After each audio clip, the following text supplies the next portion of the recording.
Okay, so oh, here's the last person. Perfect. Everyone's here. Yay. Something went well. Okay. Hello. Yeah, my friend's watching us too here. See, Awesome. Awesome. Bosch, can you hear us? they're plugged into the TV. There, Okay, see. cool. Hopefully volume's at a good level for everyone. Sorry Yeah. for the delay. Just to reiterate, we had recorded this space way in advance, but apparently they weren't ready for us when we arrived. So they've just been building the recorded space today as I was waiting. But other than that, we're all good to go. So I guess we can start with introductions. Hi, my name's Robert Kolchman, as you can see in the thing there.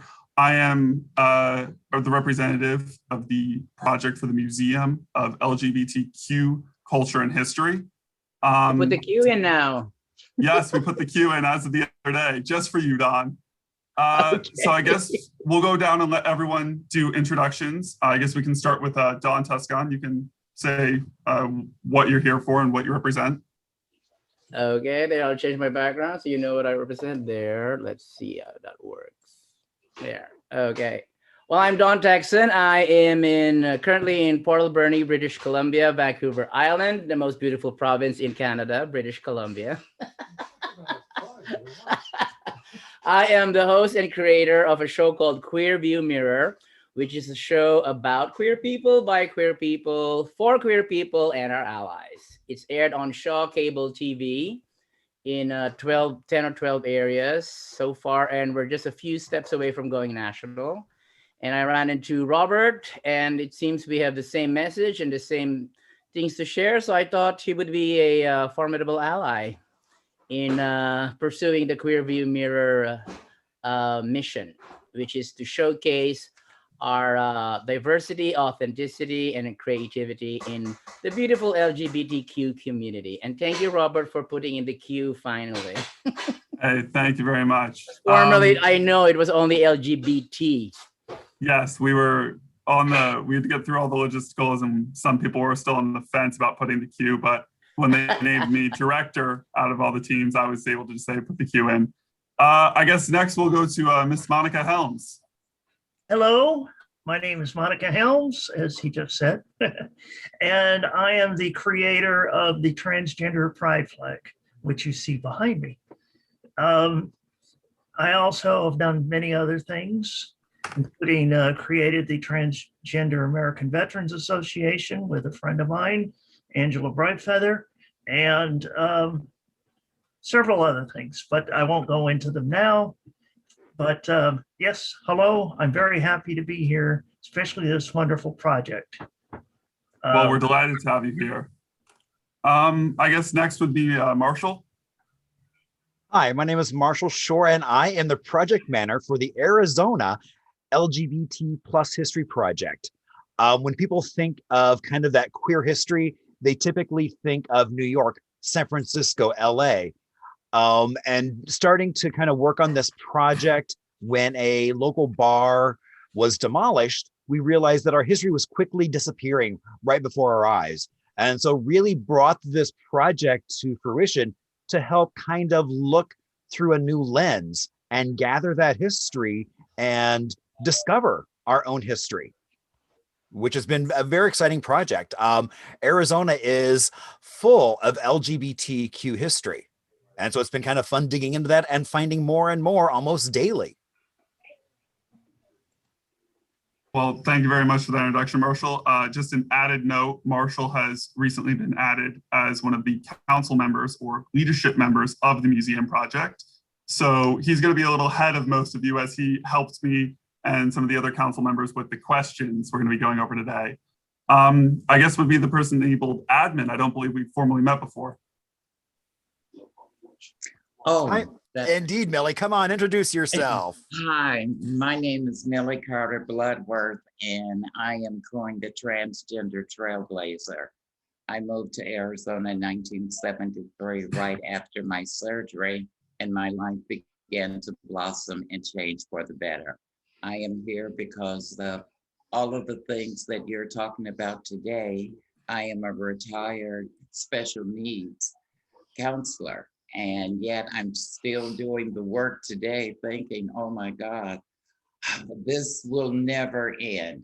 I am honored to be in your presence and continue the conversation. Let's continue to make a difference.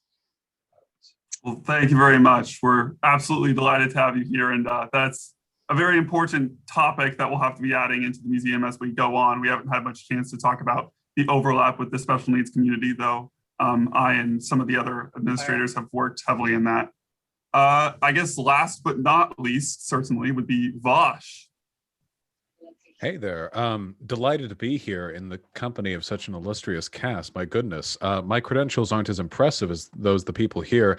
I'm a live streamer and a YouTuber, a progressive and a pansexual myself. I frequently speak on topics pertaining to the LGBTQ community. I'm delighted to be here. I've been familiar, or at least aware of, this project for some time, and I'm just very happy to have the opportunity to speak amongst you. All right. Well, now that introductions are out of the way, I guess for any audience currently listening, we can all go over the basis of the project. As formally stated, this is a museum project. So it's going to be located in Northern Virginia, near the DC area, and it's going to take foot from its siblings, such as the African American Museum, the Holocaust Museum, and the Bible Museum. I'm sure everyone's familiar with the various Smithsonian and private museums. We've spent the last few years working on the design. As you can imagine, it's pretty complicated given there are currently 20 to 23 active flags in use, along with overlapping terms and terms that are no longer in use. Over the last 3 to 4 years, we figured out the best way to break it down, which would be breaking it into floors on gender and floors on sexuality, while still giving each flag their own hall, which is what we're calling the larger exhibit, since a hall for a flag will have multiple exhibits located in and of itself. This is kind of just introductions. So what we're going to be doing right now is this is our very first public talk. I was just going to go down with some questions that some people have given us and we've gone over just to get everyone's general thought. It's going to be more of a town hall style format, so everyone can give their answer, and then if there's a discussion, we can have the discussion followed by the ending and the next question. The first few are pretty general, straightforward, so there probably won't be too much discussion to be had, but some of the later ones definitely are more complex and bring up some nuances, as we've experienced with Dawn and the reclamation of the word queer.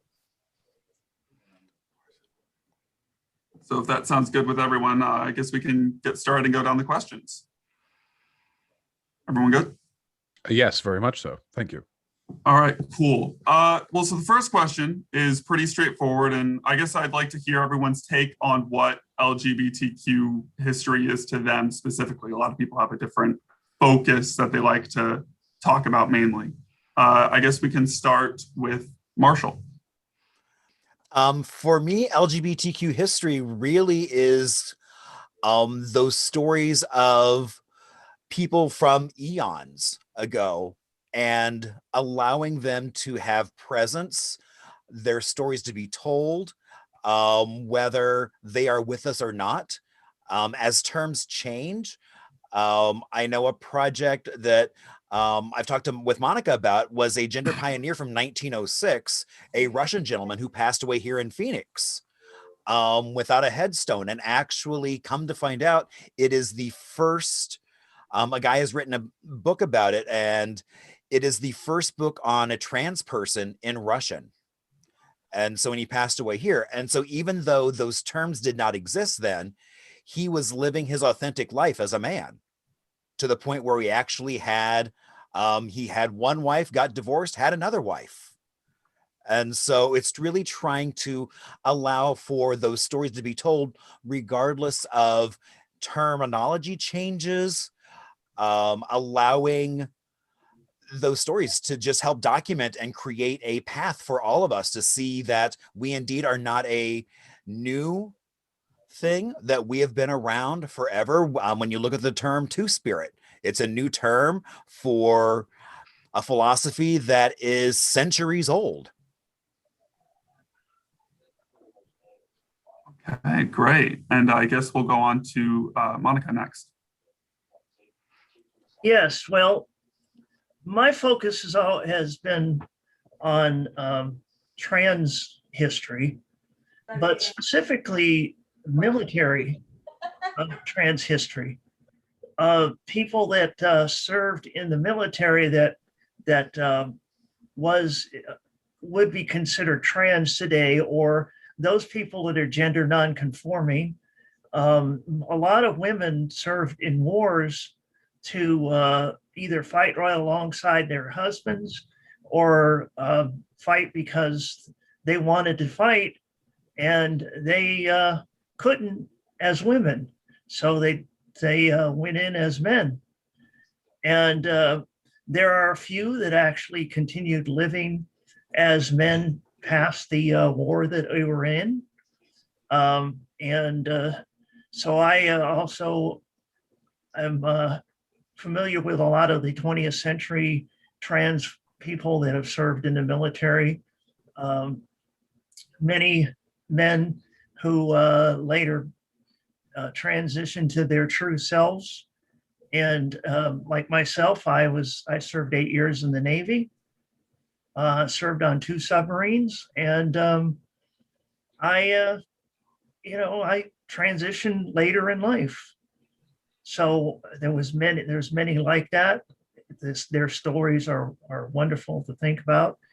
But I like the idea that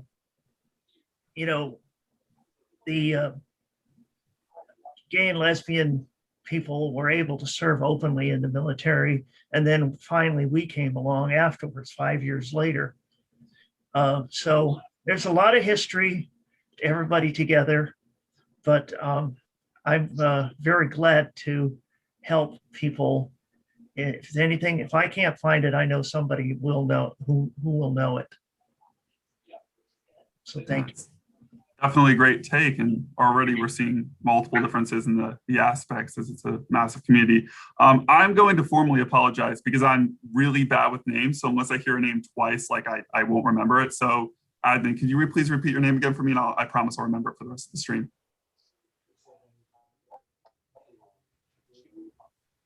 Of course, are you talking to who? I'm talking Millie, that to is you. Melly. It's pronounced Millie. Melly. Millie. Millie. Okay. All right. Yes. Millie. Thank you. I have a neurodivergency, so names are particularly hard to remember unless I hear it twice. You can go up next, and then we'll go on to Dawn and then Bosch, and that's the order it's laid out on my computer. Thank you. I hate Zooming. I've always done this in the doctor's office, in the teacher's office for the past 40 years. Special needs, looking at it. Thank you, thank you. I am on the fence. I am a product of the 60s and watched it change. I was also early on in my life pushed in a part of segregation where Black students were bused. I am also a part of my life where my grandfather looked like this panel and had jungle fever and raised my grandmother and all of the children in my family.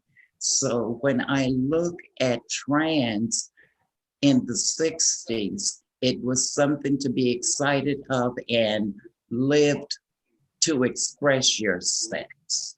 Rudy Gernrich came out with the topless bathing suit, and I was 2 years on hormones, but I was still hanging. And I went to the beach thinking, eating the beach out, but never thinking that I was going to be arrested because I was a boy. And when the police took me away and said, oh my God, the dude looks like a lady, that made me feel good.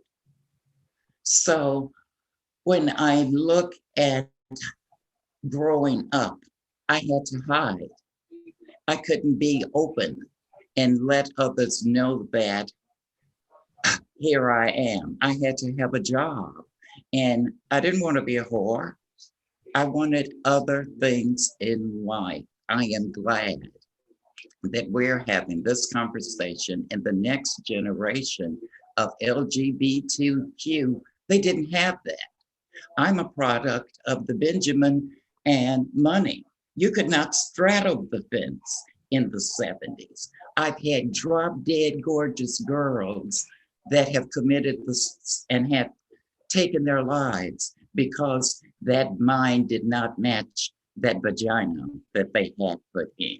So I am still sad and excited about the life that I have lived and had the opportunity to live it and meet others like me and others not like me, because there was a fence already drawn in my life saying, you're not good enough.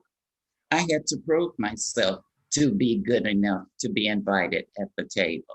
That's where I am. And I see it changing because today there are 7 LGBTQ students on campus, and there is still not enough information out there about us, but they have a degree. That's where I am. I've lived it and I've seen it. Thank you very much for that. Definitely, education is a huge focus. And one thing about museums is they allow educators to take their students and explore a little bit more. Our next stream later next month actually is going to be with a bunch of professors from various universities in Pennsylvania and on the Eastern Coast. But Dawn, I guess you're up. So the question was, what's my take or my view on LGBTQ history? Yeah, it was, pretty much. Like, Okay. Well, what is it and its importance? Well, I'll be the first to admit I don't know much about LGBTQ history because I grew up in the Philippines and there's no such thing as, all I know so far is the Stonewall thing, which was in 1960 something, 69, I think. I mean, correct me if I'm wrong. I grew up in the Philippines and there's no such thing as LGBTQ communities. There's only, gay people who are supposed to be hairdressers, fashion designers, or makeup artists. That's the way it is in the Philippines. And because of that, I came out very late. And so now I'm more or less coming in as a catch-up student. I have lots of time to make up for. So I'm just so glad I'm involved with you guys because I do need the education and I could really learn from the information and experiences that you have to share. So there's not much I can say about LGBTQ history per se because I'm just getting started on it. And I'm glad I am finally after coming out at the age of 51. So I am a late bloomer and a late person who came out. So, and I have a lot of catching up to do. That's where I'm coming from. That's definitely a good take because we're going to find so many people who are, have been experienced, who have not experienced everything. And plus, just with the different flags, everyone's going to be learning together from multiple different areas. But that's a later question. So I guess, Vosh, you're up. Yeah. Back a couple hundred years ago, the Catholic Church persecuted people who were left-handed. People who were left-handed were thought to be servants of the devil. They were taught that prayer and, chasteness could make them right-handed. Some people argued that it was a personal choice. There was some idolatry going on. And of course, nowadays, this looks and sounds ridiculous. Nobody today, I mean, maybe some people, but the vast majority of people today would hear of that bias against left-handed people and think that is absurd. We don't do that anymore. We don't have any ridiculous, arbitrary, unjustified prejudices against people anymore. But I think 100 years from now, we're going to see the way we treat LGBT people today pretty much the exact same way. It's ridiculous. And one of the biggest frustrations that I have with the way the LGBT community is treated broadly is the idea that this is some sort of modern frivolous thing. It's like these teenagers, and the college students. That today is every bit as ridiculous as a Catholic priest in 1482 saying that this left-handedness thing is some newfangled fad, a product of fatherlessness or of straying from the light of God. It's ridiculous. We have these prejudices and these presumptions that the life we live is supposed to be a certain way. And we're taught that through media. If you take a look at the television, the movies that existed back in the 1950s and 40s, you wouldn't have even believed gay people could exist. It would, like, conceptually, you wouldn't have even imagined. The only time you would have heard of their existence would have been the seedy stories of some relative nobody talked about anymore. It was all kept on the back end, maybe whispers you'd hear of a friend you lost contact with after high school. But in reality, they've always been there. Trans people have always been there. They've taken different names over time, certainly. We've always had different ways of describing these concepts, but the underlying idea is every bit as permanent and as natural as left-handedness. And our discrimination against it is every bit as arbitrary as the Catholic Church's was. So I just think that's dumb.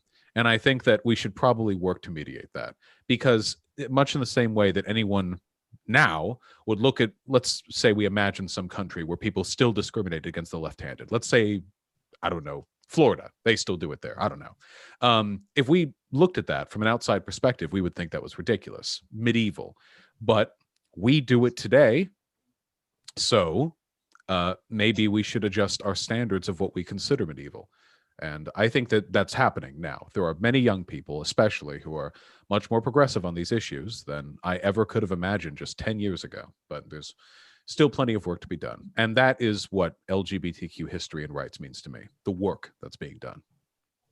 Yeah, I think that's a great take, because as some of the younger people viewing will have seen, there's that common notation going around social media stating, oh, there are more trans people now or more gay people than there have been. It's a new thing. And no, it's not new. They just feel safe. Same with people who have mental health issues or who have mental disabilities or have physical disabilities, or as Millie would be able to talk about, special needs. I have a sibling with multiple severe disabilities, and how many years ago would they just not have been really grouped in?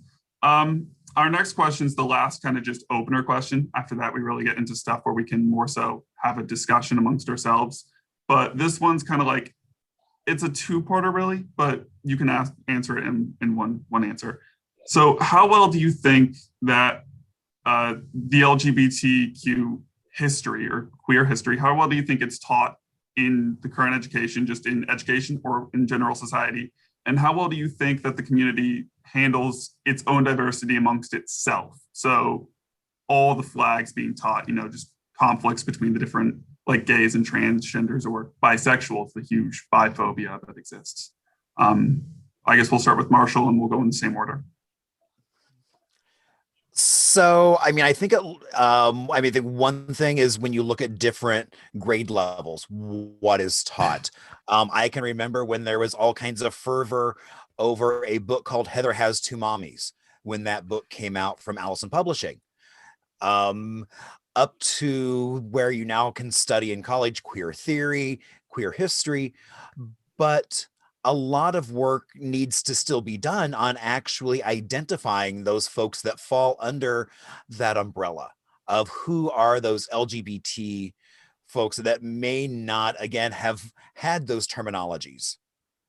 Mm-hmm. The fact that you've got with Monica talking about how the military, basic World War II ending and Stonewall happening in the late 60s was not a coincidence. Mm-hmm. There's a very strong tie to that. And that's not readily made. And so when I think that, as we move forward with LGBTQ studies, trying to ask more questions, identify more people, situations where language doesn't exist, or now trying to come up with terms to explain or describe folks that are no longer around, but still allowing their voices to be heard. Because, none of us got here all on our own. We are all on the shoulders of so many people that have come before us. Yes. And I think, and that's the important piece, is really allowing for those prior folks that have helped us that we may not even know their story, but now trying to give them some amount of respect that they do deserve. All right. Monica, you're next. Could you repeat the question just to make sure I got exactly what you're looking for? Yes, ma'am. So the question basically is, how well do you think queer just history or culture in general is taught in the education system, be it in actual education or in society? And how well do you think the LGBTQ community handles its own diversity? So like just between, gay people and transgender people and bisexual people, stuff like that. Well, I have to say that I live in Georgia, so I see a lot of discrimination to LGBTQ people, and of course, this lately, there every single state seems to be wanting to put out some kind of a anti-trans bill of some kind. Arkansas passed theirs, and their governor signed them, and Texas will probably soon pass theirs. But a few states like North Dakota, and Utah, the governor vetoed some of these bills, so they're not going. So the part of the reason is, being in the South, don't expect to see much in the way of LGBTQ experiences being taught in school. Maybe in colleges, but definitely not in high school or grade school. They around here feel that it's a terrible thing to be talking about gay people. You don't want to talk about gay people in Georgia. So, I had to put up with that. I left Arizona. Wasn't that much better. So glad that Marshall is there and Millie's there. She makes sure everybody's getting things taken care of. But I think that once this anti-trans youth trend seems to die, and it will die, and a lot of the laws will get overturned, and there'll be federal laws that will come in, and this is where our education begins. We're going to have a lot of people that are going to still want to hate us for whatever reason, because they think we're against the Bible, but they just don't seem to get it. So we have to fight in different levels. I know that didn't the Arizona governor just vetoed an anti-trans bill? Yeah, I thought so. A lot of my friends were real happy there, and I could see you guys are happy about it too. But I think that we will be slowly getting more and more education in the future. And as far as the diversity amongst LGBTQ people, there's still a bit of anti-trans with some gay people. We see that, and then of course you got the TERFs that are trying to tell trans people shouldn't exist. But I heard that those of us in the South, we all started getting our whatever together at the same time. Whereas I understand that people like in New York, the gay people really took over, and it was harder for trans people to be involved, and they were left out for the longest time. So it's going to take time. I think that we have to, if we set an example on accepting other people within our communities.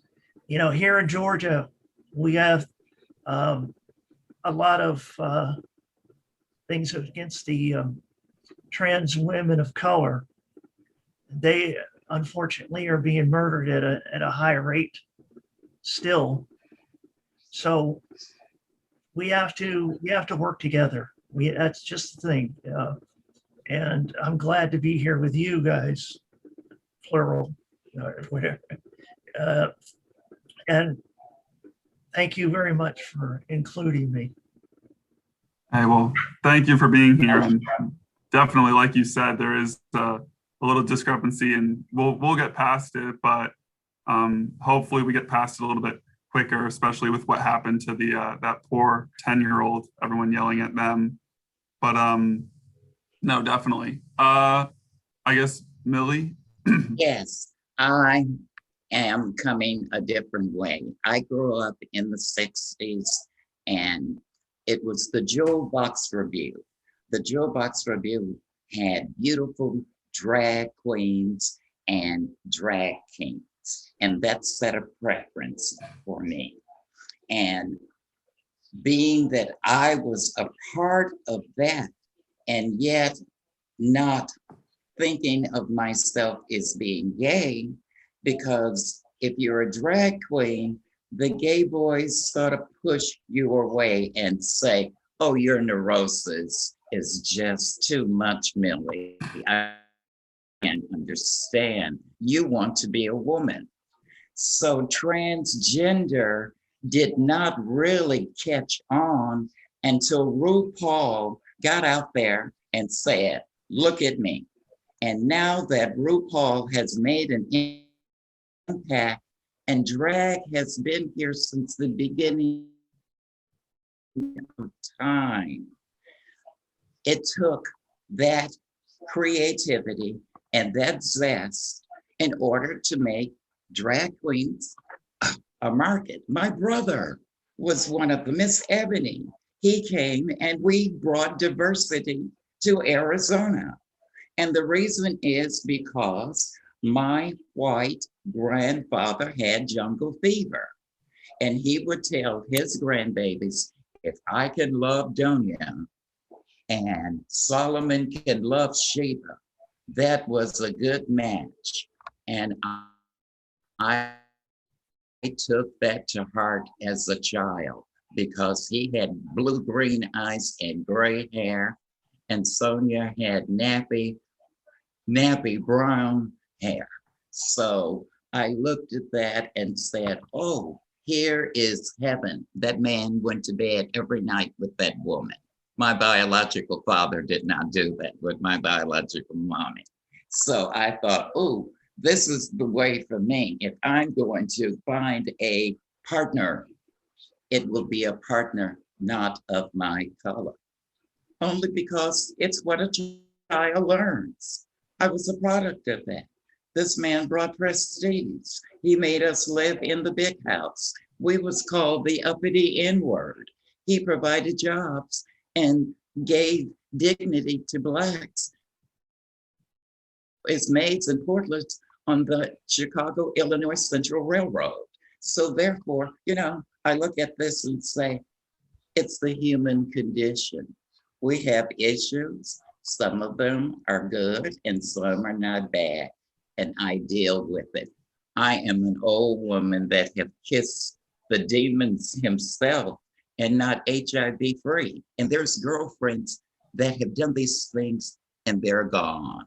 So I am blessed to have this conversation with all of you. Thank you for including me and being a part of this. And if there's anything more that I can do, Monica, I haven't seen you since we were at the state fair, and here we are. Oh, Thank you. hopefully God we'll bless be able you to. all. Oh, thank you very much. That actually, it means a lot, and hopefully we'll be able to get back to state fairs and actual events sooner. But in the meantime, I think Dawn, you'll be able to bring probably a very interesting perspective to this question, given you didn't have much of the interaction, so it was probably a huge culture shock.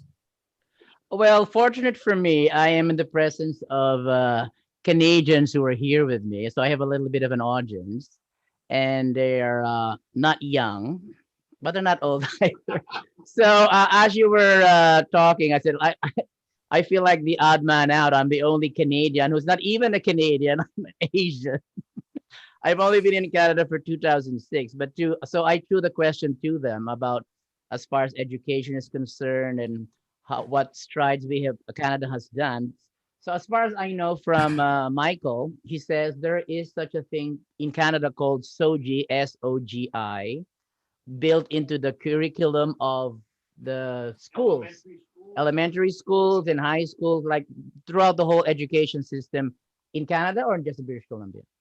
Well, it's in most provinces to some degree. It varies. Okay, so SOGI means sexual orientation, gender identification, where children in schools are educated towards the idea of acceptance and respect, not just tolerance, because that's my stand. I'm not here to be tolerated. I'm here to be respected and in some ways adulated and celebrated because we bring color to everybody everywhere.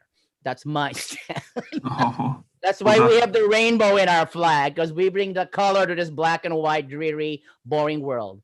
Anyway, as far as education of LGBTQ is concerned, I think Canada is, dare I say, a bit ahead of the US when it comes to all this stuff. Like we have gay marriage here. It's already undisputed. You can get married. Same-sex marriage is accepted anywhere in Canada, not just in some states of the US, as I understand. So as far as LGBTQ acceptance, tolerance, education, I think I have come to the right place. I have come to the right country. From the Philippines to Canada, and yeah, I said, when my family first thought of migrating to Canada in 1987, I said, I can't, because I was at a point where I did not accept that I was gay. I played being straight so well that I deserve a Lifetime Achievement Award. I was married to one woman for 26 years, and I have 3 sons, all adults now, and they already know about their father being gay since 2014. Like I said, it came out late. And I even went the extra mile proving I was so straight. I was a high profile pastor minister in the Philippines with a live television show that ran on Channel 7, one of the major TV stations in the Philippines. It was called Turn On to Jesus. So to thousands of people in the Philippines, I was known as Pastor Don Texan from the show Turn On to Jesus. And I did not preach against my community, of course. I always preach that God is love and he accepts everybody. But my other colleagues in the ministry, of course, always preached about Sodom and Gomorrah and fire and brimstone and the judgment coming upon the perverts and the homosexuals and blah, blah, blah. But that was written in Romans chapter 1 by the Apostle Paul, who is very strongly rumored to be gay himself. But anyway, that's for the Catholics to resolve. As far as their dogma is concerned. growing up, going to a private Catholic school, they tried to resolve that as best they could. But no, we'll definitely, we've got to work on adding that. I mean, our education system's pretty much, and Vosh, you can correct me if I'm wrong, you're more familiar with this than I am, but I'm pretty sure it's related just to university level, with some, like, high schools mainly have clubs, and right now, as we see with all the states, anything lower than that, they're just like, why do they need to know? Mm-hmm. Well, according to my friend Michael here, there was a Christian university that prescribed or required somebody to be Christian before you could enroll in their university. Mhm. Well, if they're private, they can do that. Oh, they even had to sign a document to apply to that university that they will not have sexual relationships outside of marriage. So, that whole standard, straight, two-faced moral Yeah, code. like Anyway. the rings we had. Anyway, They I'll lost let, their license. That's how I'll strong let- Canada is here. They lost their license. well, I'll let Vosh take it away now, and he's on the opposite coast as me, so he can probably give maybe correct some information if I gave anything wrong. No, you're completely correct, especially with lower education up until college. I think that basically anything other than heterosexuality is basically considered to be a sexual topic. Like, it's inappropriate to teach kids about it, Heterosexuality is either assumed or it's referred to as a matter of biological course. It's physiology, chromosomes and what have you, which is very sterilized, very medicalized. But any mention of homosexuality or what have you, it's usually treated as more of like a flourish or a lifestyle choice. At least that's the way it's kind of treated in implicitly in the way people talk about it. And for that reason, it's considered frivolous and inappropriate for children. Now, the college experience that I had was very LGBT friendly. I think it was about as friendly as you're going to get. I think that the college experience I had was pretty much a model of what good LGBT positive experiences should be for people. But man, just even back like 10, 15 years ago in middle and high school, these topics are spoken with such hushed tones, such a, it's everything is covered in the shroud of conceit and mystery. I don't even remember how old I was when I first realized what bisexuality was. And it took even longer for me to realize what transgender meant, or because, we hear these terms early, but usually it's in a negative connotation. Like, here's a way a person can be deviant. The totality of the idea is usually not made evident. Sometimes people forever, sometimes they never know. At the very least until you're older. When it comes to the organization of the current sort of, I guess, queer pride movement, I think that things are looking very positively right now. There are efforts to divide the L's from the B's to the G's to the T's. There are attempts to separate people, but they're usually done by conservatives. A very common conservative tactic is to say, well, okay, lesbians, gays, and bisexuals, I'm fine with you. Sure, great. But trans people, why are you hitching your movement to those types?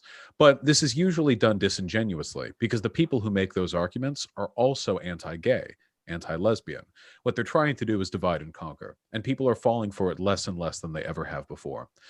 Stonewall is a lesson in this, of course. Trans people were some of the first and most active agents for change in this country with regards to LGBTQ rights, and then they got thrown under the bus for about 40 years because the beneficiaries of those activities were predominantly gay and lesbian, predominantly white gay and lesbian people. And it was easier optically for them to sort of distance themselves from the consequences of their own actions. But we're getting better about this. Right now, there are Black Lives Matter rallies where people are throwing around that flag. You know the one. It has the trans colors. It's got everything. It's the everything flag. You know what I mean? The bi POC trans positive flag. And I think the popularity of that flag, even though, and I admit to my bias here, I think it's a bit busy design-wise, the popularity of that flag is really heartening to me because I think we're finally converging on what should be what we began with, the ultimate intersectional approach. You're holistically progressive. If you're for one thing, you're for everything. You all stand together. Because if you let conservatives or reactionaries take any little bit of your advocacy movement, they'll use that as a wedge to drive people further apart the next time these topics come up. So you never relent on anything. Never relent on the child trans healthcare. Never relent on the bathroom accessibility. Never relent on BLM. Don't relent on any of the issues, because weakness on one side of the progressive front is weakness for every progressive. You just keep pushing forward. And so far, we're winning. The stats pan that out. Every single time a poll is taken, general acceptance of gay marriage, of trans people, what have you, it goes up. Not just here in America, but elsewhere around the world too. Argentina and Spain both have really, really solid public perceptions of trans people, for example. This is a worldwide movement. And while I can't say that we're incapable of losing, I think the odds are very much in our favor at this point. Yes. No, definitely. And like you said, the divide and conquer, as we saw with the original appearance of Western separation bathrooms, was to try and keep, it was an anti-feminist thing, trying to keep women more in the house. And then with the voting in the US, where recently they voted against the trans rights bill on the West Coast, saying, I forget which state, but it was saying, oh, we need to protect women's rights. And then they had the Women Inclusion Act, which they also voted against literally the next week. And going off on like history, no, definitely. One thing I wanted to say off of what Vosh said was, in schools in America, it's kind of taught that it's the default to be cis and straight is the default. And this is something I see before this. I worked in Hollywood back prior to COVID when that was a thing. And I'd work on small, web series.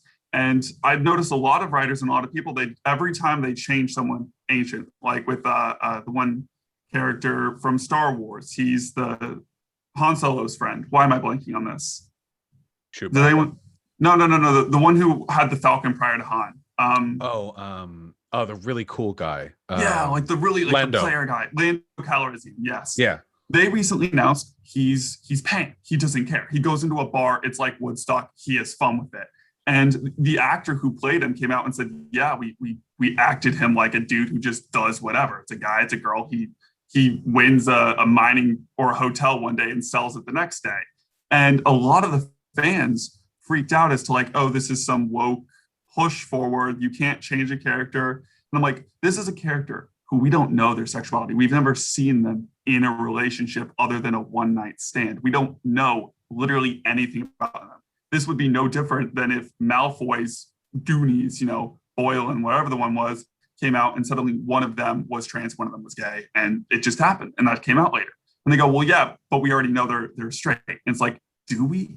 It's treated as kind of the default, and that's something that we definitely, as we go more into theory in university and those people get out and start teaching, we'll slowly start to see that change more in the US too.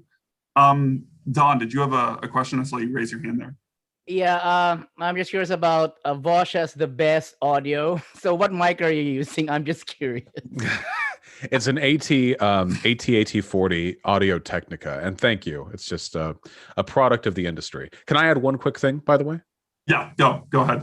I also think it's important to point out that the arguments reactionaries have been using against trans people today are the same ones they were using against gay people 10 years ago. The trans bathroom bill thing, we don't want trans women in our women's bath. This is identical to arguments that were made against gay men in men's locker rooms, or anything to that effect. And those arguments were the same as arguments made 50 years ago because white women didn't want black women in their changing rooms and bathrooms. So it's the same.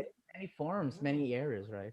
Yeah, it's the same. We just keep fighting against the exact same argument over and over. But they're running out of excuses, really. With the advent of the internet, modern technology, people are getting more and more familiar with these arguments. We aren't as susceptible to the generational cycle as we were before. We can familiarize ourselves with history much easier. So it's a losing bid. I mean, they're running out of gas. The argument is also less valid as time goes on, because like the argument, we don't want trans people in the bathroom for the safety of women. No guy is going to go on 2 years of this, hormone or this societal changing or this public changing just to go in and be pervy. If he's going to do it, he's going to break the law and do it anyway, because either way, it's illegal.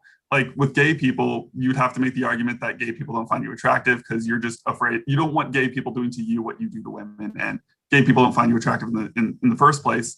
And like as it goes on and it gets into these more nuanced territory, from same-sex people of different race to people of different orientation to trans people, it becomes harder and harder to hold that same argument. But the next one, it's going to be like 20, 30 years from now, it's going to be like we don't want ghosts inhabiting the same restrooms. There's got to be whatever comes next, and they're going to make the same argument. And I don't know if I don't know if I'll be on the pro ghost. Another planet. Yeah, exactly. Like, yeah, exactly. Do we want to share our restrooms with extraterrestrials, robots, and ghosts? I don't know. I don't know where I'm going to sit on that side of the aisle. Maybe I'll be a robot. As long as it's cute, fine. Yeah, and assuming they're not already here. Oh, and robots take over. By the way, Lando's girlfriend was a robot. That looks like Yeah. I'm already behind the times then. Yeah, no, because they updated it. They had him have that relation, that unconfirmed relation with the robot that became literally the Falcon, because they uploaded the AI. But What's the robot? yeah, So I the know robot more. was what? Bi or pan? We don't know. All we know is it had a female voice. No, the next Binary. one. I think I'm going to mix two questions here, because this one's just kind of, with the way our conversations are going, it works a little bit closer. This was something that Marshall was definitely concerned about a little bit. And given that we have so many people here from just different generationals and different stories in history, how do you think that the museum or education in general can bridge the generation gap between the community? And do you see any problems with intersectionality in the community, be it from age, experience, or anything? I guess we'll start with Marshall again.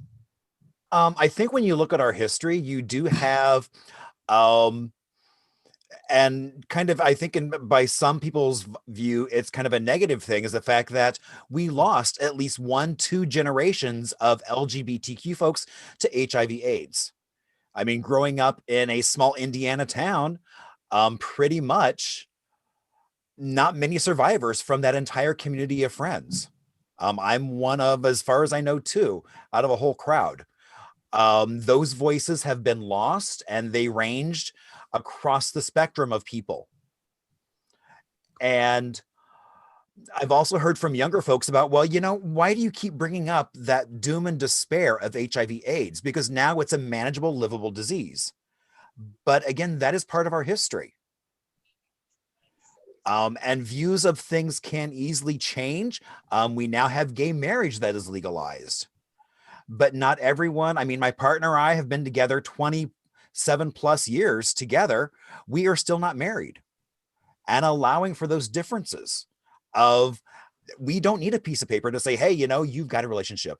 And I think everyone has a valid voice, whether I've talked to folks who are freshmen in college who have a cohort of trans young men that run around. And I'm like, I really would love it if you would pull out your phone once a week and just do like a video diary of what you're doing, where you're going, what cafes are you going to, what classes are you taking, what are kind of the issues. I was like, it may mean nothing now, but in 20 years, looking back and reflecting on those teenage years, I mean, I can't imagine in college having a group of trans men to hang around with.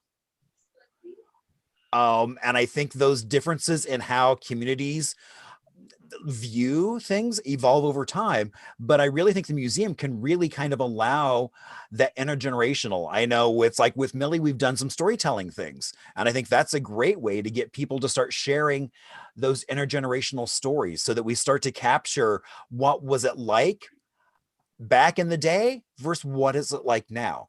It may not be the easiest now, but we've all overcome hurdles, and that's the commonality, is coming over hurdles. And so sharing those and getting us all to realize, whatever those hurdles are, we're all here to support you as you climb over those. Yeah, definitely. I think that's a great opening start and a great take on the definition as well. Obviously, that was your question, so you'd be prepared. I guess, Monica, do you have anything to add to that? Well, I liked what the Smithsonian did when they accepted my flag. They just not only got the flag, they wanted to know everything about my history. They wanted to know, when they found out I was in the military, they wanted to know all my military stuff and everything that I did, a history of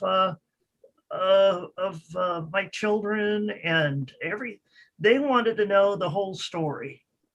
And so it's just not just, hey, we have this item.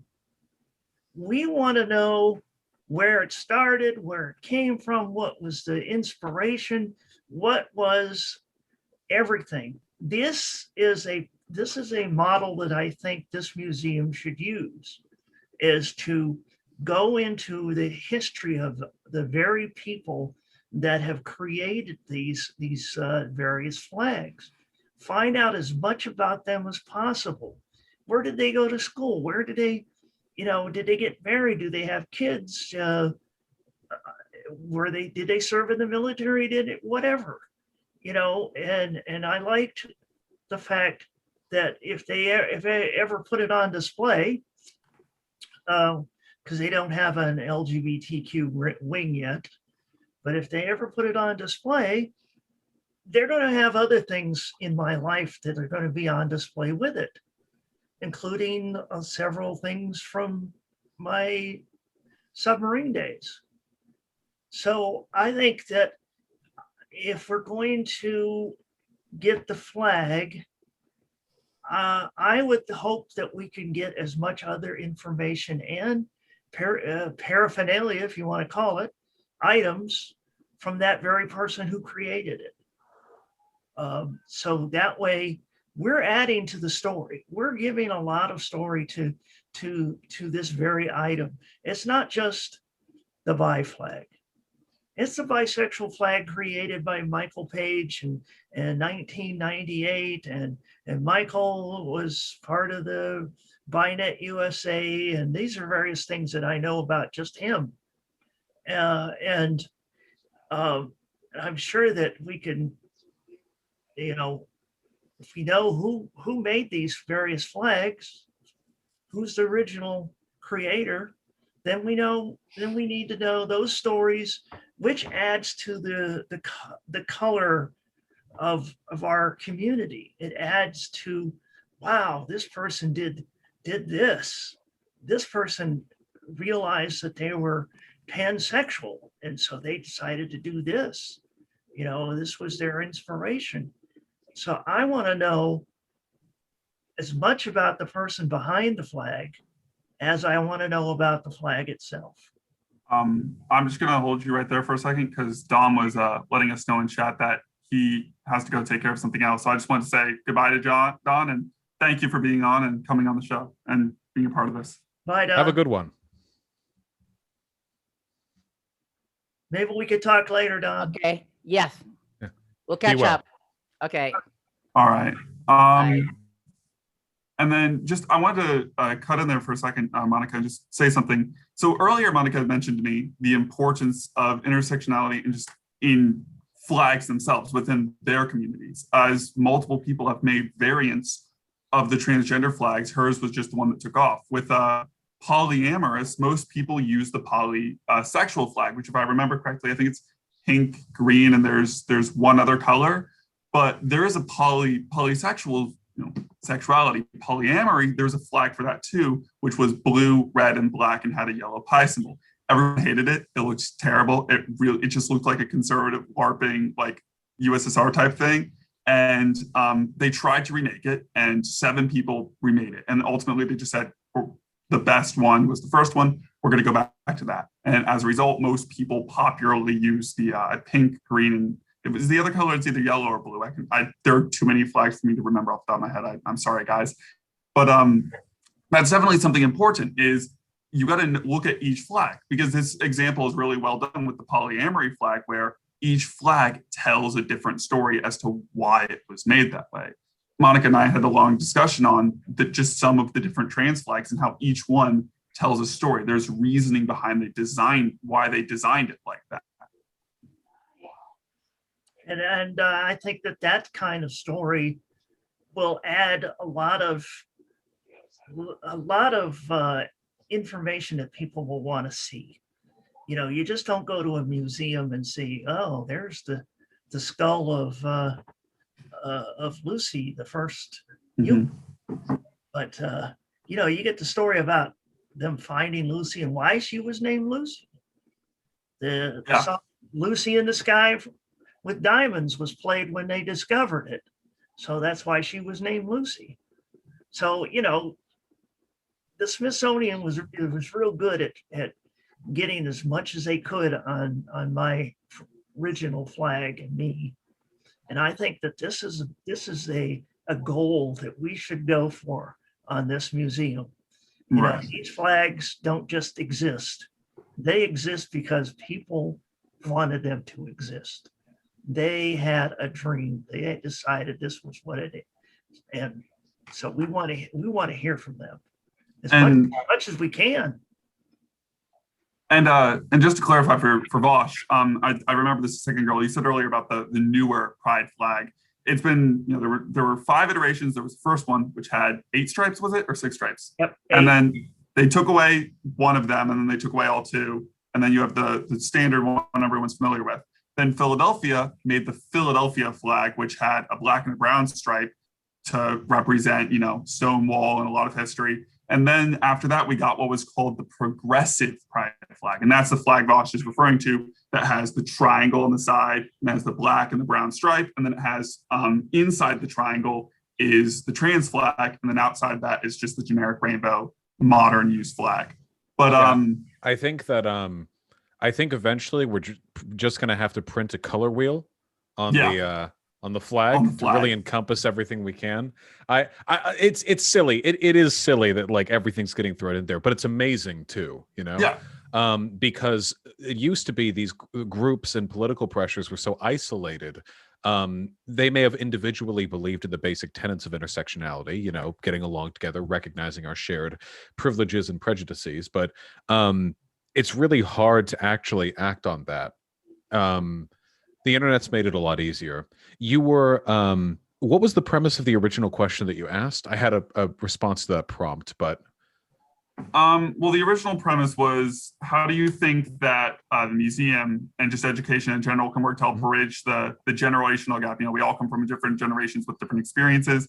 And what problems from that do you see with intersectionality, like having different terms where queer for one group, I'm sure someone here was at a time when queer was a hard slur, right. and now we've kind of reclaimed it as that umbrella term. So just intersectionality. Yeah, so the internet has made this so much easier, the intergenerational activism, because it used to be before people were largely constrained to social circles and activist circles that reflected their age. Because by the time a new generation of, I don't know, college activists came out, they had their own names for everything, their own terms, their own magazines, literature, heroes, idols, and battles. And for that reason, there was a lot of friction, I think. There still is, to an extent. The queer thing, I think, is a very good example of that. I have never in my life heard queer used as an insult outside of the movies my father would sometimes watch. Beyond that, I have only ever heard it used as a positive. Only LGBT people referring to themselves or to other LGBT people in a positive sense. But I've seen the movies of my dad, and I know that back in his generation, or a generation before that, people would have had very different experiences. And if a gay kid growing up in the 50s, you know, doesn't like hearing the word queer because it was used against them back then, I can't really blame them for being sensitive about it. It seems like inevitably queer is going to be recontextualized. That just seems to be the course that we're on, which is probably good, fewer words to hurt people with. Another big intergenerational gap that I see are TERFs. Many TERFs act basically identical to second generation or second wave feminists. They use the same language, they idealize the same writers, but they've twisted the literature and the language into some sort of essentialist critique of men that they then transpose against trans women.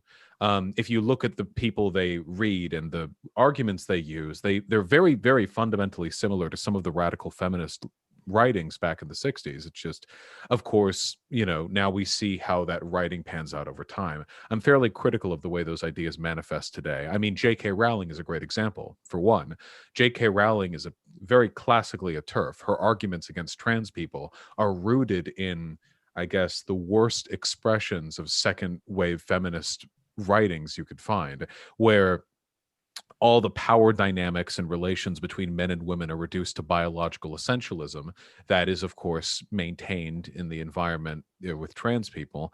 And trans men are lost lesbians and trans women are predators. And it's all really horrible stuff. But a lot of it is just, that was the theory of the 60s. Today it's 2021. It's been 2 to 3 human generations. It's entirely possible for us to update our writings on this. And the fact that nowadays people of any generation can communicate with one another, I think it makes it a lot easier to do that. At the end of the day, bigotry is derived almost entirely from fear of the unknown. It's really easy to dislike or fear or be disgusted by trans people when you've never met or talked to one. Nowadays, more people, I saw stats on this. I think that nowadays for Generation Z, so people who are 24 or younger, I think, more than half of them have at some point in their lives been friends with a person who is LGBT. I think it was as high as maybe mid 60%. That number is more than 4 times the number for the baby boomer generation. That's just incredible work done. It's very difficult to maintain bigotry in that environment. I definitely think J.K. Rowling is an interesting example of doing good while personally doing bad, because those books around the time, like you yourself have said, you've not read those books, you don't like those books, but things like that.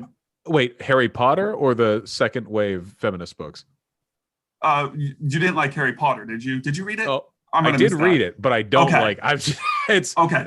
that's my anti-British bias. But yeah, I Some did other read it. YouTuber didn't like it. I must have got that confused because they hadn't read it, but they read reviews and didn't like it. Either way, things like that and like Percy Jackson served as this big societal boom. It was, you had all these queer kids who didn't have anywhere to go. They weren't accepted into society. They weren't accepted at home. Online hadn't given them this like online, presence where you can talk with people who understand you yet.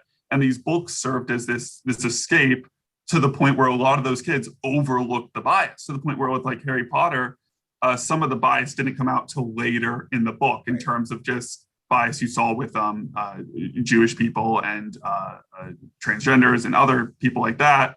And I just think it was interesting. So to go back to Millie, I actually had a question for you in regards to this as a whole, the question we just asked. Like Marshall had said, you haven't been married, right, Marshall? You don't. Correct. Do you intend to? I have not been married, even though Paul and I have been together 27 years. So there's like this point in the community where, yes, we want to push for equality all across the board. There are some people who don't care. I want to know your take on the importance of everyone working together, even for things that might not necessarily internally affect them. Just because one of the council members of the museum, she's in a straight passing relationship, and she could get married, but she and her partner can't. They're basically eternally engaged because they have a disability, and they're like obviously just societal issues all the way around. And if you stamp one law, it might not necessarily affect the other. So I was wondering if you had any thoughts on that because of your work.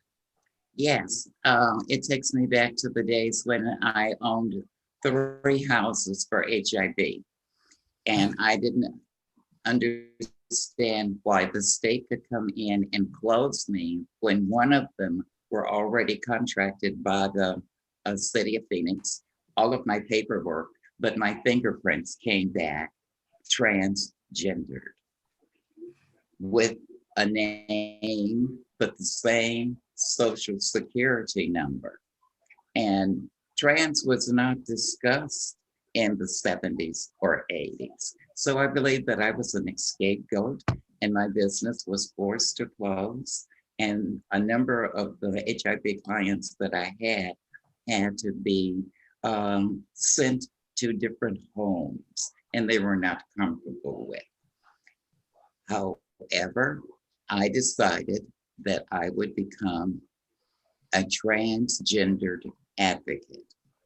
I married my husband. We will be celebrating this April 36 years of marriage. I married him because I was wounded. Now, would I have married my husband today? Had that not? No, I married him to validate me. That way, I went into the school system. And once I went into the school system, I advocated post-op trans. I was free. I worked for Phoenix Access when I first got to Phoenix. That's where I put the doctors together for HIV. That's where I got the idea for opening my home and having Phoenix's first heterosexual that was given contaminated blood when gay men were dying. My brother was an entertainer and also a nurse at Phoenix Baptist Hospital. We had contact with Dr. Cunningham and Dr. Fisher, who are contracted doctors today. So my history not only outed me, it gave me the strength to be my woman and go into the Madison School District and be the first transgendered African-American woman and retire there 20 years later. That's my history. And I'm proud of that because it has opened many doors for a number of girls that did not have the opportunity or the chance. I was given that opportunity and I took the chance, and there's no regrets because there's good things that happen and there are bad things that happen. Sure, my business was closed. I sold those businesses to undocumented Hispanic families. And one of the families called me last year and said, "Are you the Miss Bloodworth that bought me my first Nike shoes?" And I said, "Daisy Stay?" She said, "Yes, I'm going to run in the 2021 Olympics. You're a part of that." That's a blessing. So I have made a difference in many children's lives and never been a mommy, but I have rocked many babies. And that's what I hope my tombstone will say. She was never a mother. Oh, but the baby she's rocked. So I'm proud of that. Did you say you were working with Dr. Fisher? Oh, yes. I started with Dr. Fisher. He was the doctor that started my transition. Yes, of course. He was the only one at that time. There were many doctors, but they were not contracted during the access days.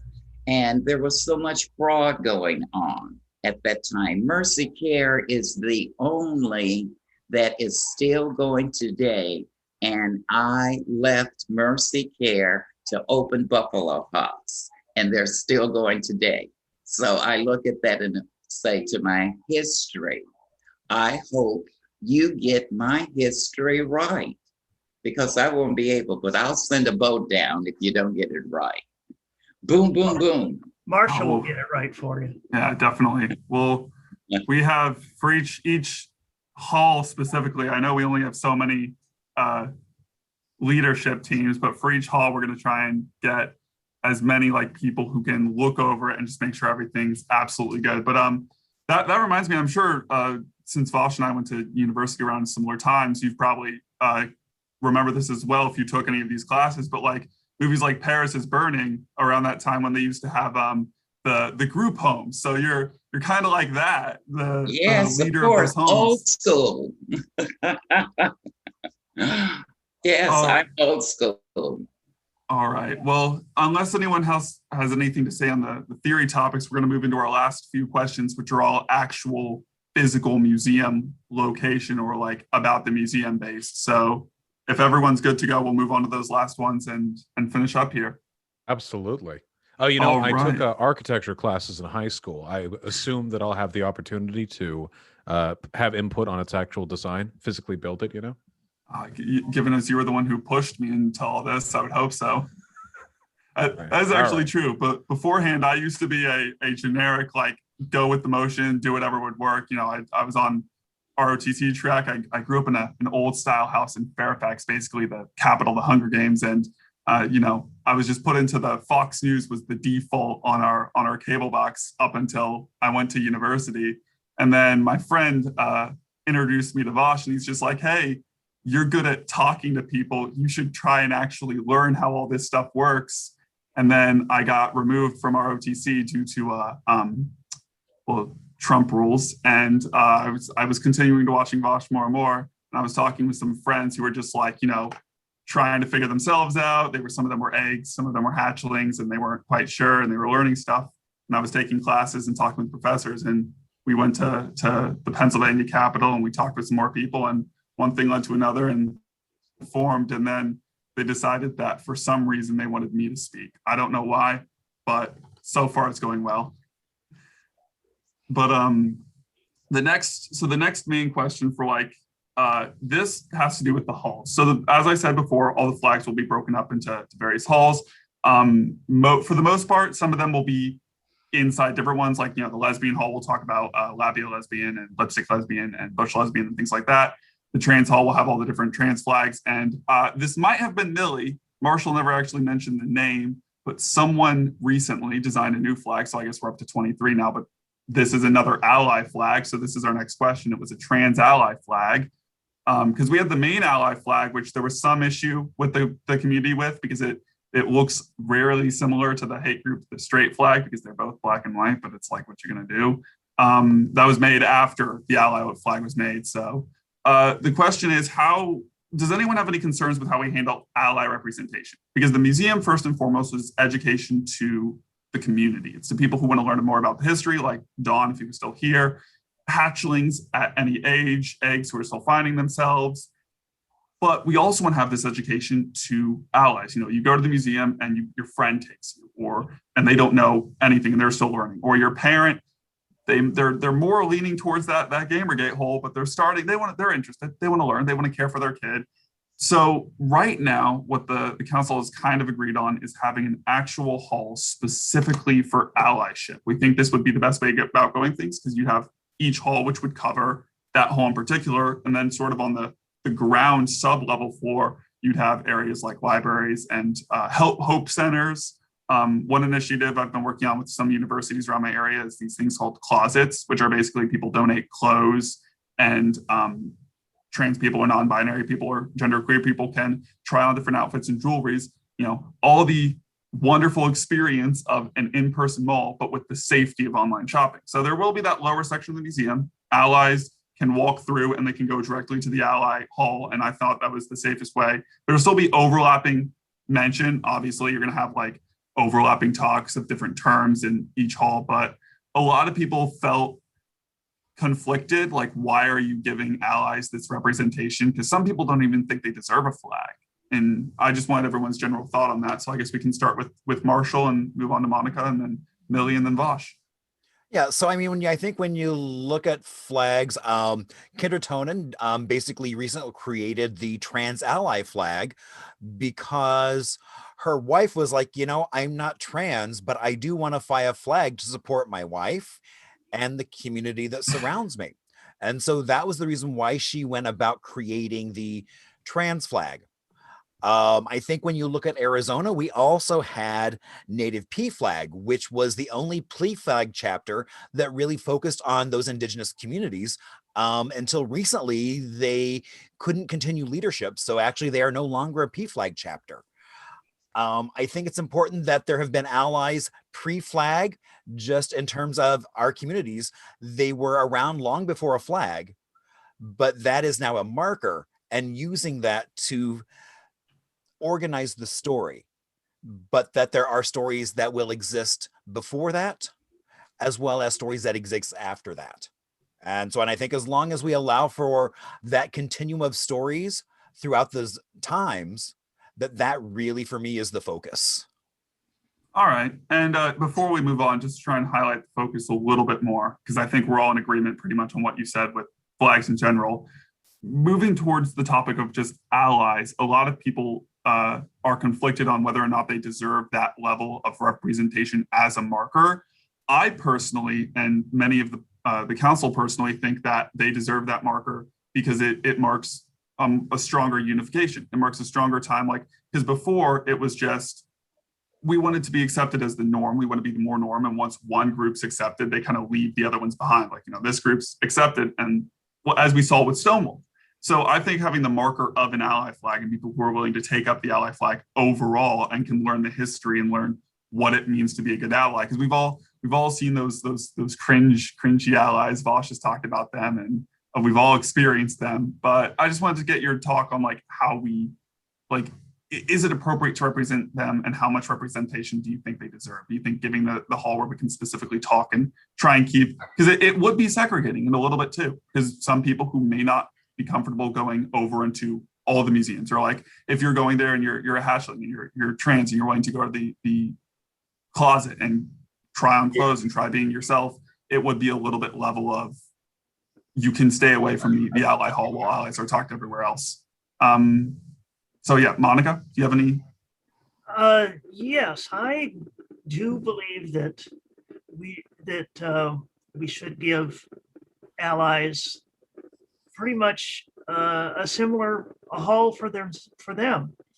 We need a place where everything is the basic terminologies, the basic, what you go in and it says, what is transgender? And what is the term transsexual? What is crossdresser? What is, these are things that many people who are our allies don't know. And so this would be a hall where it would be educational, terminology, various books that are possibly available, with keep it, the old saying, KISS, keep it simple, whatever the other S you want to put on there. And that's what that should be a simple place. There'll be a lot of allies who are going to need that simplicity. There's not going to be a lot of allies. There might be a bunch of allies that won't need that simplicity. They'll be able to go to the trans room because they have a trans child, and they pretty much done a lot of education themselves. But there's going to be a lot of people in general that are going to be curious on what is this museum? Why? What? Maybe we should stop and take a look. Hey, Martha, let's take a look at what's in this LGBTQ flag museum. Maybe we can see stuff.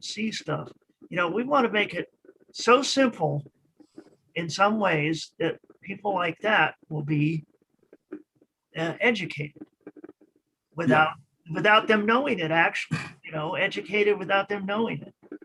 Right. There's ways of doing things, like you don't have to put a little thing that says this is a transgender person. You don't want to have them do a lot of reading. Quick and dirty. Make it simple. Keep it Right. simple. And just a reminder to anyone viewing and on wherever you're watching this, that is going to cause some words that might not have been reclaimed to be used in pure historical context. Like you have transsexual, transgender, transvestite. They all mean something on a fundamentalist term, and that's something people are going to learn. Like one term means trans, my gender is transition. This is what I'm identifying as. Another was just a medical or a broader term for saying post-operation, as if I've had some form, either hormones or I've had full surgery. Like there was different terms for all of those. And because some of them were used as slurs, everyone migrated to using only one term. And so we're going to see some of those terms in the museum just to prep everyone for that concept, as we've already saw with using the word queer. Well, also screens with a little video going on. Mm-hmm. I'm big in video. I do lots of video work. I add all the cameras and everything. I could do whatever you want. I'll put it together. You tell me, okay, here's the script. Put this together, Monica. And then I'll put it together and you can run it on your screen, something simple, animation or those, whatever, the interactive button things. Exactly. But yeah, we're gonna, just for the sake of time, because we have two more questions, we're gonna move on. Millie and then Vosh. Okay. Well, for me, I was called sex change because the doctors told me you cannot straddle the fence. I've known girlfriends that can pass the physical, but it did not. The brain and that new vagina did not match, and they went to the dark side. So I've seen several sadnesses in my life due to transgender and sex change. I preferred, since I was outed, sex change, because when I worked at Saks Fifth Avenue and I was outed, they forced me to go in and take a physical. And I passed the physical. So, yet they still stated transgendered. And I believe until we have a true name for sex and what it entails, because there's a variety in everybody, and some of us like to have gourmet and play with this, that, and the other. And it all deals under sex. When I was a teenager, I read the Kinsey Report. I'm okay, you're okay, because I was called crazy. Boy, you want to go and have your dick cut off. Oh, can you imagine being told that and you're a kid or a teenager? Yes, I want to have it done. And I remember the night that I had it done when they shaved me, and I washed him for the last time and said to myself and God, when I wake up, I will have a split. And true enough, when I woke up that next hours or so, my legs were tied to the bed, and I had so much cotton and padding over my vagina, and an IV tube, and I was excited. It was over for me. I had become that impossible woman. And from that day forward, I have said, I am a sex change. I was born with a dick and nuts, and you removed them, but you built me a vagina. I can pass the physical. So I married my husband to validate myself. Look at all of that fear, and I'm still going through that today, but not as much pain because I'm transparent. I show you the woman I am and live it. And you can say, you can take Miss Miller to the bank. That's the only honesty I know and to have. And since I'm being pushed under that scrutiny, I still get that. Today, 40 some years later, teachers looking at me with disgust and disdain, but that's okay. I'm stronger than that. I have lived a happy life as a woman, not just transgendered, but fish, woman. So yes, but there are many girls that have not had that opportunity, and the surgery is not for everyone. You have to know your head before you can get what you want on the bottom. I've seen so much sadness. I want the sadness to stop. Thank you for having this and giving me a chance to talk about my history and what it looked like for me. Because back in those days, when you look at it, I was the prototype. They don't even do the same surgery today that they did on me. So, my history and my woman would be considered prehistoric compared to today. But I'm blessed because I have lived it. Thank you so much, and God bless you all.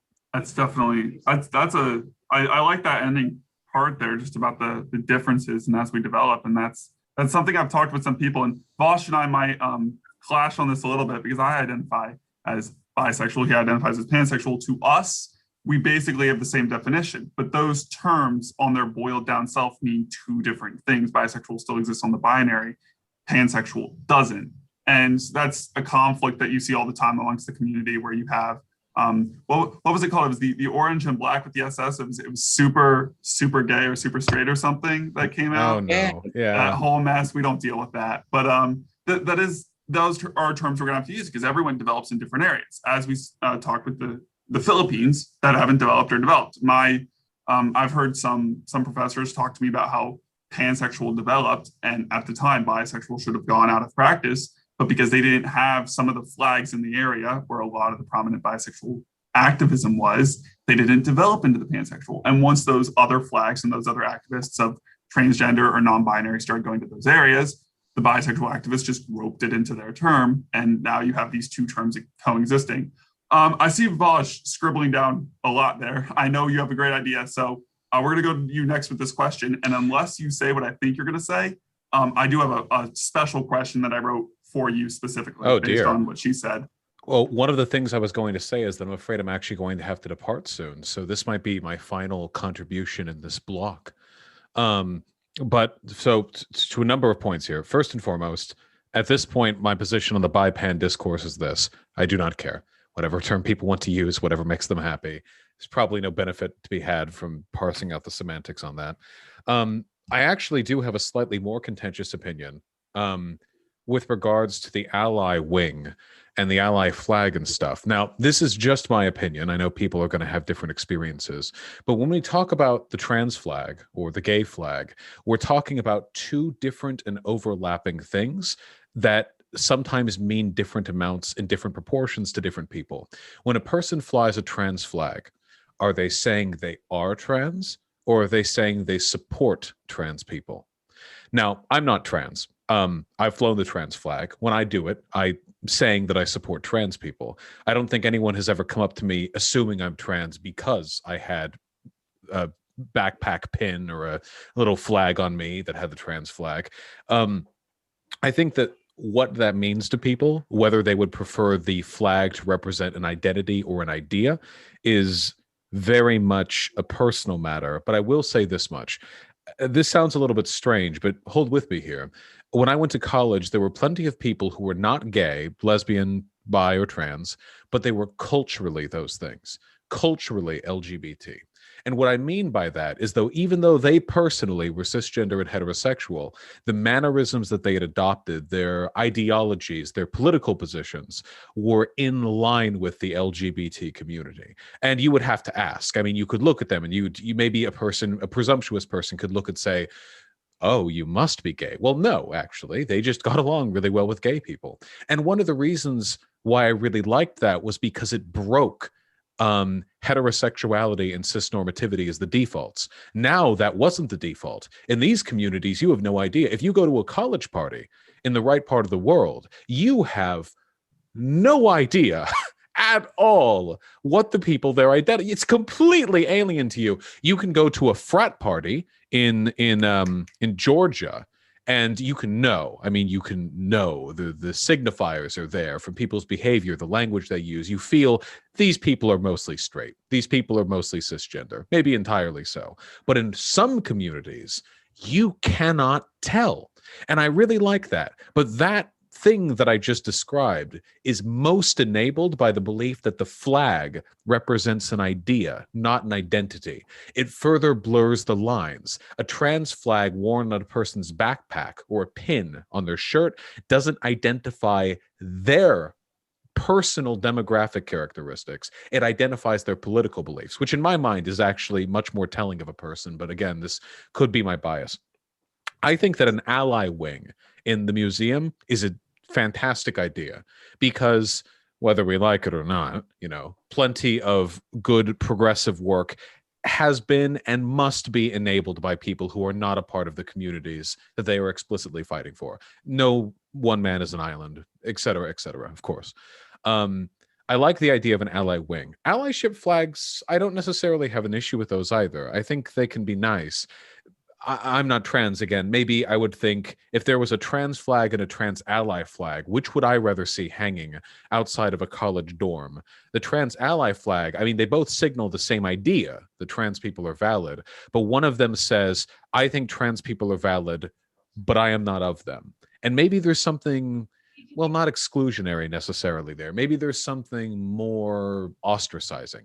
If there's anything that I would suggest very strongly, it's some kind of message in the LGBTQ museum, something like, we have split these wings not because these movements are separate, but because explaining their development within the confines of a building limits us in many ways. In reality, all of these movements, the gay, lesbian, trans, pan, bi, whatever, overlap and intersect in myriad ways.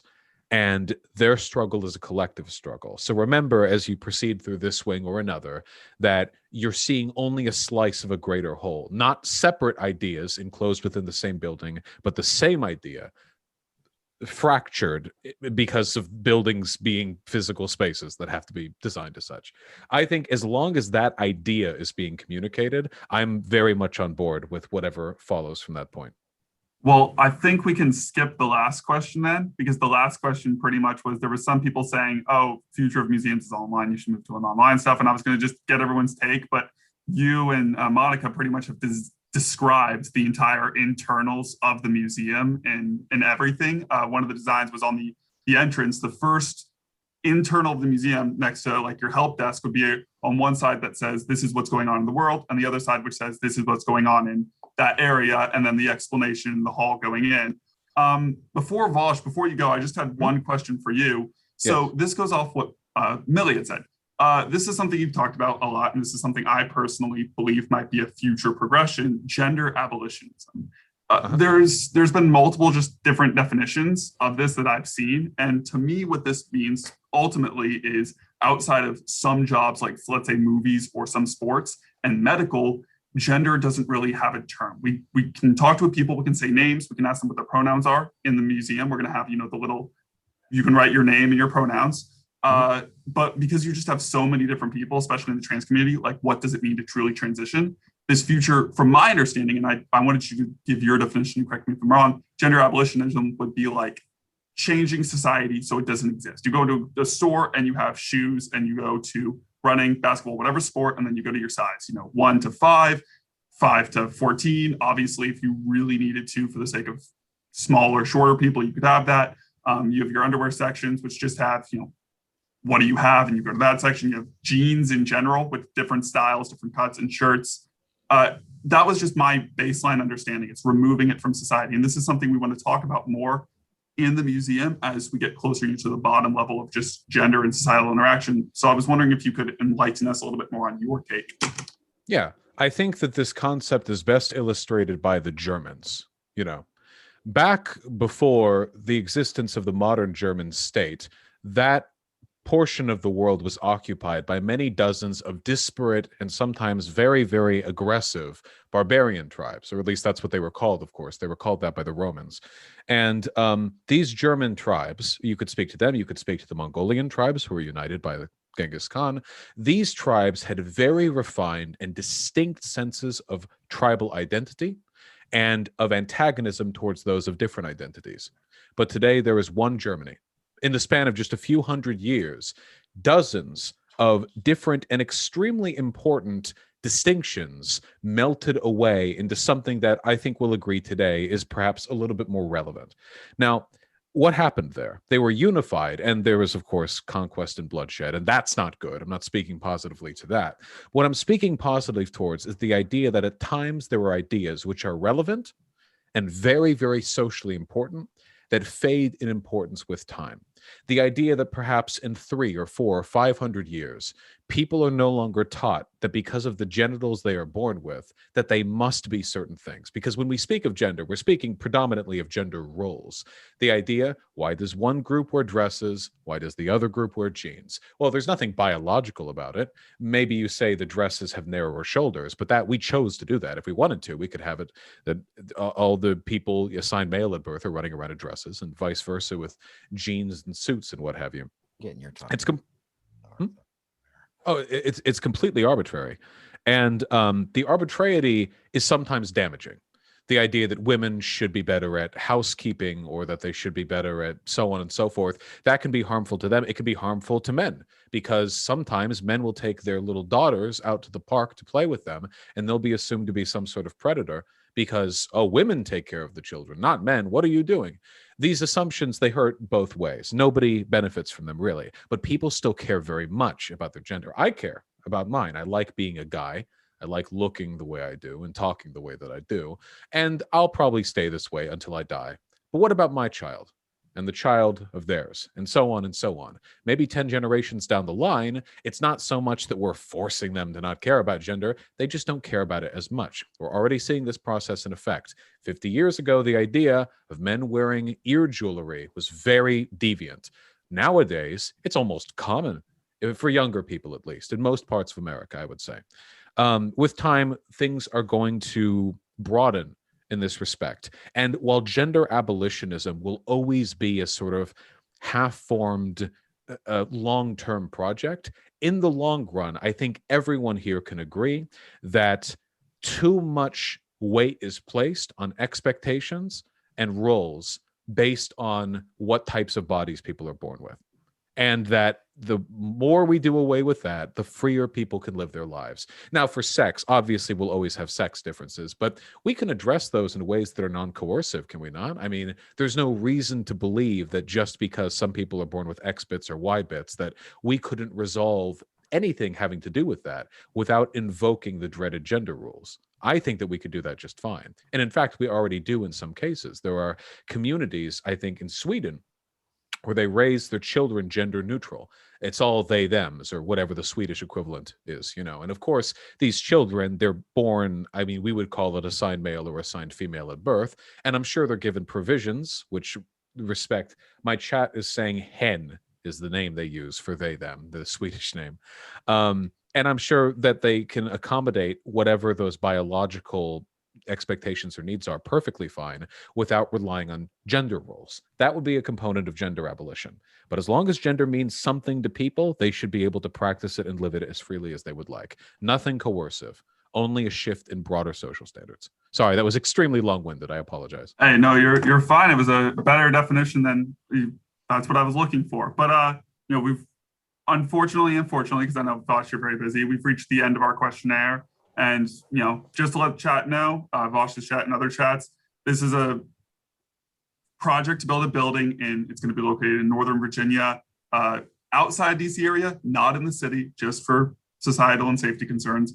You can find us on Facebook. I've tagged Vosh's Facebook and letting him know we're going to be here today. So Vosh, if you want to share that, you can find it through that. Of course. We're setting up a Discord. The Discord and the website are still in the works. We had a bit of trouble with the turf, so the website needs to be repaired. So that's going to be due to COVID, website's going to be a few more weeks, unfortunately. Discord should be up in a week or two. All that will be posted on the Facebook page. And in the future, there'll be more of these streams talking about gender abolition, intersectionality, because that's now becoming a recognized third gender, and just other aspects of the museum.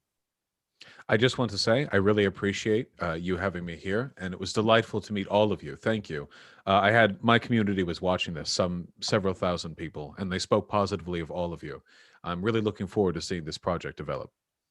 All right, well, thank you, and we'll be sure to touch base with you more as we do.